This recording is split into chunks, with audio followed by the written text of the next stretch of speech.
एक शेख को टाइमिंग की गोली फ्री मिली और खा के अपनी बीवी के पास गया। जब आधा घंटा खूब जश्न किया तो बीवी बोली, बाहर निकालो, मुझे दर्द हो रहा है। शेख बोला, गोली चाहे फ्री थी लेकिन दूध के पैसे तो पूरे करके छोड़ूंगा। पठान ने भागते हुए बस पकड़ी और ड्राइवर से पूछा, ये बस तेरी बहन है? ड्राइवर बोला, नहीं।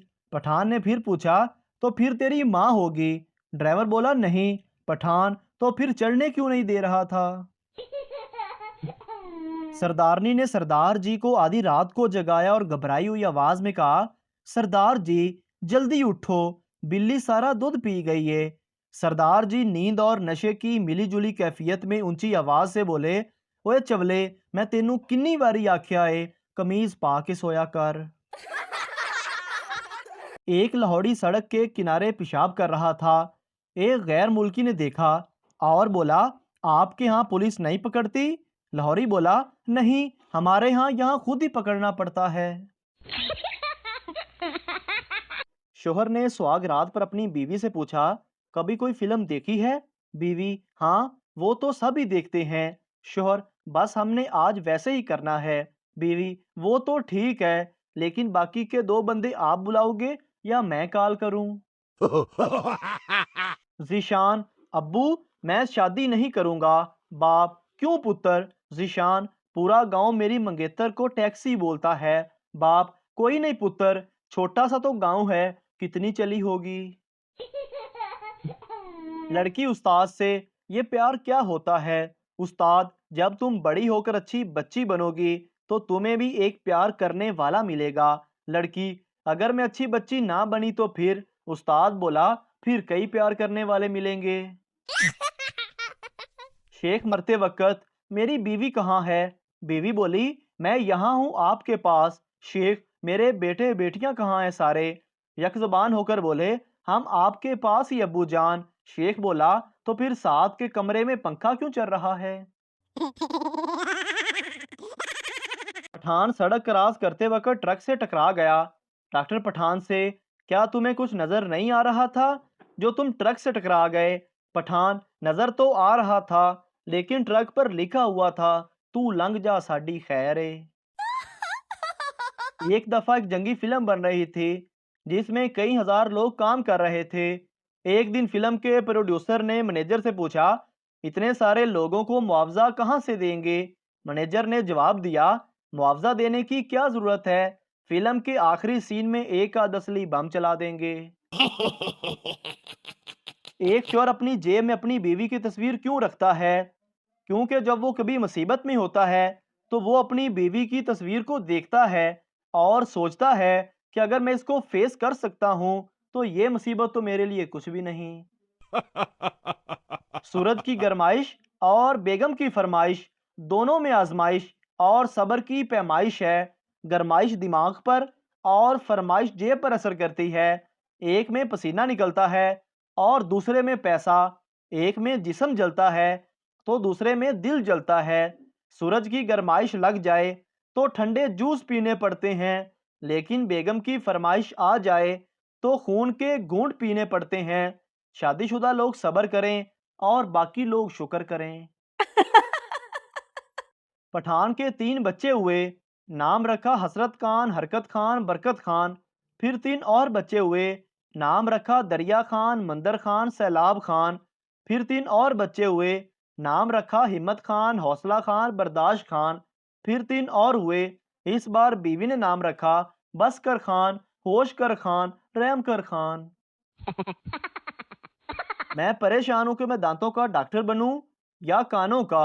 बाप, मेरे ख्याल में दांतों की डॉक्टरी बेहतर है क्योंकि हर शख्स के 32 दांत होते हैं और कान सिर्फ 2। एक औरत दूसरी औरत के कान में खुसर पुसर कर रही हो तो समझ जाए डेटा ट्रांसफर हो रहा है।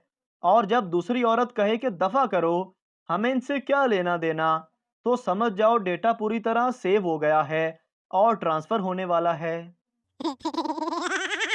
एक फकीर घर के पास आवाज लगा रहा था कि को बाबे ने रोटी खवा दियो, बाबा चावल भी खा लेंदा है, बाबा आइसक्रीम भी खा लेंदा है, बाबा बर्गर भी खा लेंदा है। घर के अंदर से आवाज आई, बाबा जुतियां भी खा लेंदा है। बाबा बोला, नहीं पुत्र, सख्त गजा मना है। एक सरदार की बीवी बहुत ही काली थी। शादी की पहली रात सरदार अपनी बीवी से बोला, मैं तुम्हें पाकर बहुत खुश हूँ। मैं दुनिया का सबसे खुश नसीब आदमी हूँ जो मुझे तुम जैसी बीवी मिली। बीवी खुश होकर बोली, क्या मैं आपको अच्छी लगती हूँ? सरदार बोला, तुम्हें लाने का ये फायदा तो होगा कि हमारी भैंस का बच्चा मर गया है। चलो अब तुम्हें देखकर दूध तो देती रहेगी। राणा 6 साल बाद अपनी पहली मोहब्बत सबा से मिला। सबा ने पूछा, यहाँ क्यों आए हो? राणा रोमांटिक मूड में बोला, तुम्हारी मुस्कान देखने के लिए। सबा बोली, मुस्कान बेटा इधर आओ, तुम्हारे मामू तुम्हें देखने आए हैं। शोहर, मैंने दोस्त को आज खाने पर बुलाया है। बीवी, तुम पागल तो नहीं हो गए? पूरे घर में गंद पड़ा है, बर्तन भी धोने वाले हैं और मैं अब कुछ पका भी नहीं सकती। शोहर, ये सब दिखाने के लिए तो बुला रहा हूँ क्योंकि वो बेवकूफ शादी करने का सोच रहा है। एक शख्स ने चोरी की। सजा का फैसला सुनते ही फरियाद की, सरकार, ये कहाँ का इंसाफ है? चोरी तो मेरे दाएं हाथ ने की, जैसा कि साबित हो चुका है, और कैद में मुझ गरीब को पूरे का पूरा अंदर डाला जा रहा है। जज ने कहा, बेहतर है तुम्हारा दायां हाथ जेल में रहे, इसलिए तुम्हें अपना दायां हाथ यहाँ छोड़ना होगा। ये सुनते ही मुजरम ने अपना लकड़ी का हाथ अलग करके जज की मेज पर रखा और चलता बना। चोर सरदार का मोबाइल फोन लेकर भाग गया।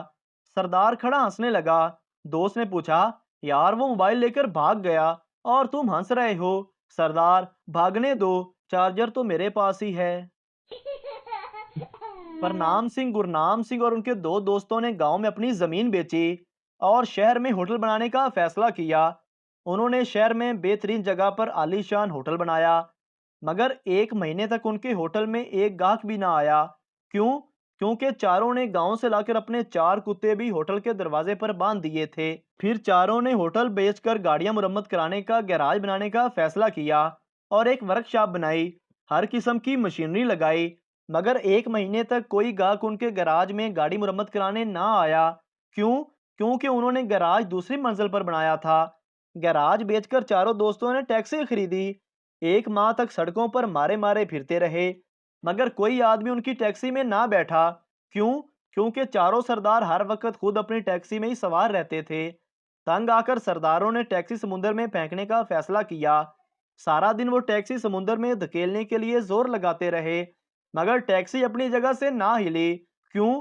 क्योंकि 2 सरदार पीछे से और 2 सरदार आगे से धक्का लगा रहे थे।